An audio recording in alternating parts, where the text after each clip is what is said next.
is to help record the stories of Tibetans, like mostly living in Dharamshala, but also in the south too in Mongol, to help share the stories and also understand how the Tibetans have maintained their culture, maintained their resiliency in the face of like so much hardship. So trying to understand what life has been like in Dharamshala, how it's changed, but really just from your perspective, what you think is important to share, how you understand your life and your life stories.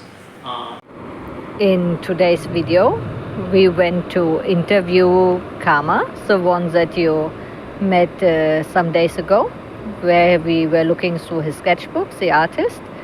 And my friend Chris is here on a Fulbright research program where he interviews Tibetan people. And this is one of his interviews about how life is for Tibetans nowadays in India.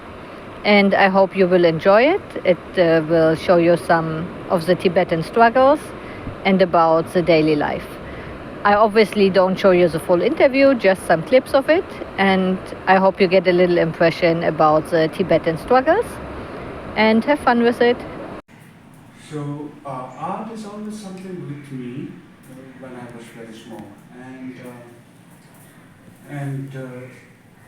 and I always wished to become a painter, but I don't choose to be a Thangka painter.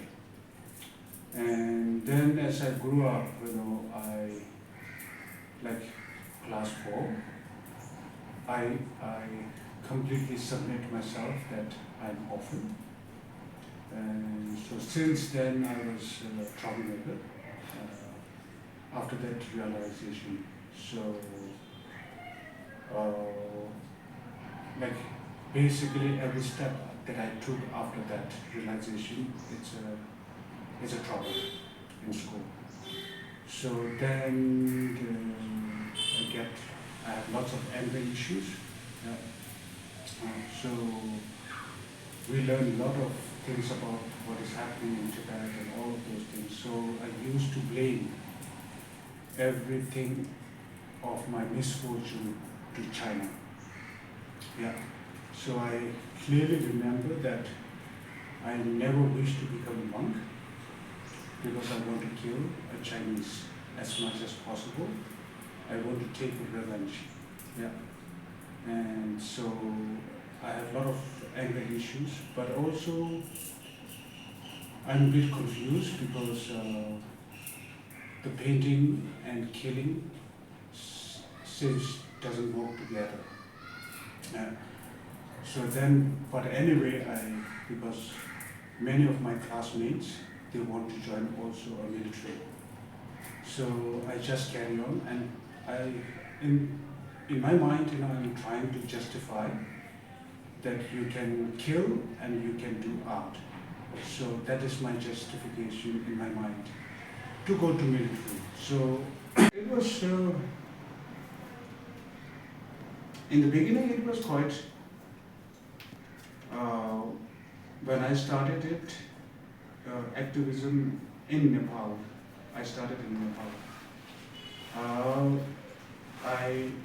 I was quite disheartened by the Tibetan people in Nepal, how their day-to-day life are consumed by greed and nothing to contribute on the Tibetan struggle and humanity.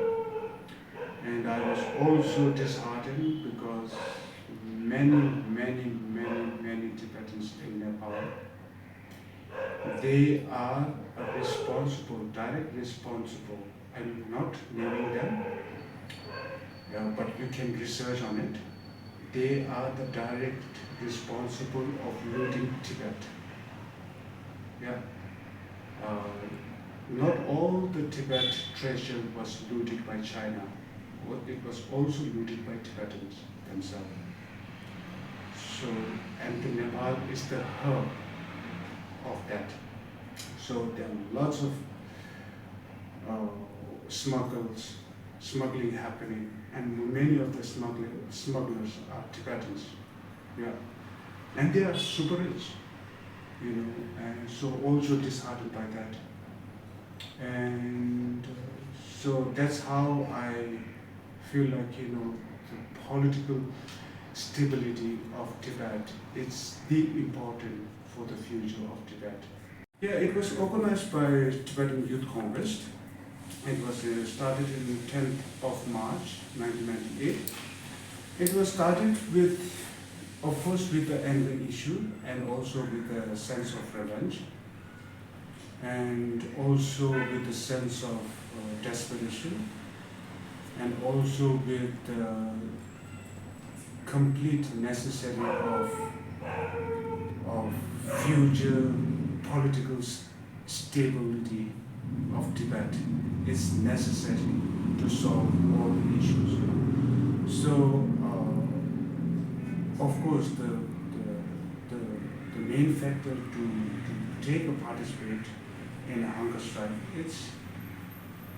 it's dire situation in Tibet and also in exile where Tibetans are getting diluted and day by day, Tibetans are becoming more like any other people, complete driven by greed and not contributing to the struggle, not contributing to the cause.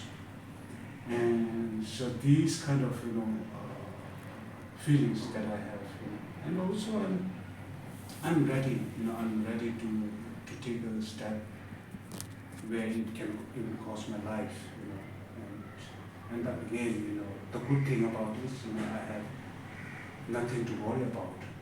There's nobody who will cry on me. Yeah. So I'm happy about that. I don't have any. Basically, I have all the ingredients to do it. Yeah. Before hunger strike, I believe in the struggle where you can take a chance in any opportunity that you get it, whether it's through violent, whether it's through peaceful. I am like, my idea is you need to have an opportunity. You have to take any opportunity that come along on your way. So I'm not completely believer of non-violent at that time. Yeah. So after hunger strike, and during the hunger strike, there is a realization in my thoughts, and the realization that the human life is precious, because I have my own experience of going through the death, and then each breath that you breathe, you are going towards the death, and then only then I realized that how precious the human life is. So since then, idea of struggle for the Tibet has changed, and since the importance of the life and the preciousness of the life that I realized is we cannot afford to lose a human life. We have to live. To react violently, but when you react violently, you don't give a chance to your enemy to listen to you. You are able to slap them in the face and you release your anger, but it blocks a complete channel of communication. So through that, you are not able to solve any problem, lasting problem. So to have a lasting solution, you have to take a struggle where it takes longer, it's harder, but it will solve your problem from the root.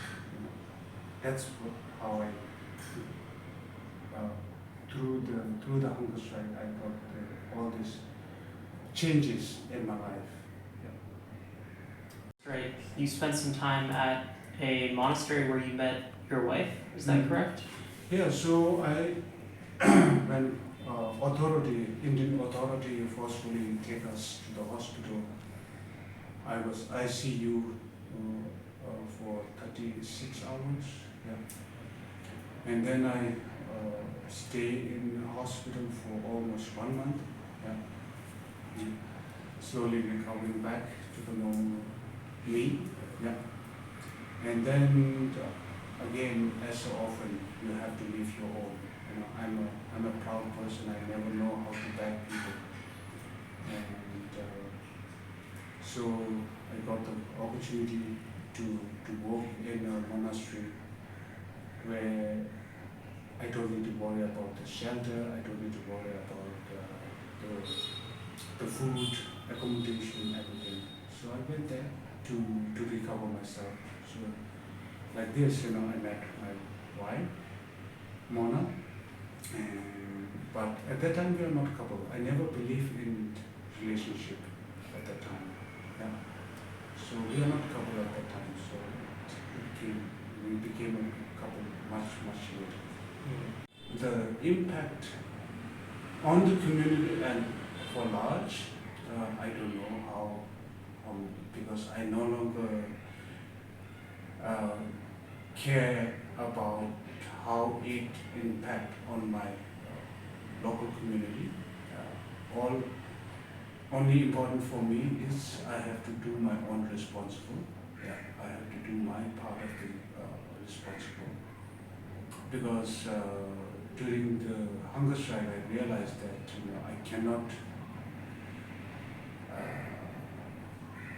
I cannot expect other people to do the same as me. Everybody has their own perspective and own belief and way of living. So I no longer expecting others to follow me, but I have to follow my own voice. Yeah. And so that's the changes that I have through the after many experience in being an activist. And could you tell me a little bit about your involvement with the Students for Free Tibet and how that came to be? So I was, when I did the hunger strike, I was quite young, like maybe 24, 25, yeah. And at that time, SFT internationally is just growing up, yeah. So and then around 2000, end of the 1999, 2000, end of the 2000, these my age group, many of my movement that is that I feel proud of. Like there are many. There's one movement that we started, March to Delhi, yeah, which is first in our exile. There is one March to Tibet started in 1995, if I'm not wrong. But they couldn't continue until the Delhi.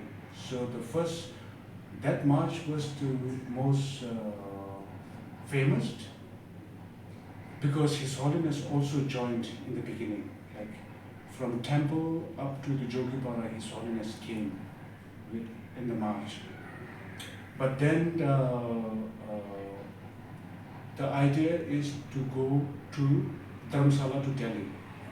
His Holiness advice is not to go to Tibet. It's too early. Yeah. If I remember correctly. So then the organizer decided to do the shorter version, so Dharamsala to Delhi.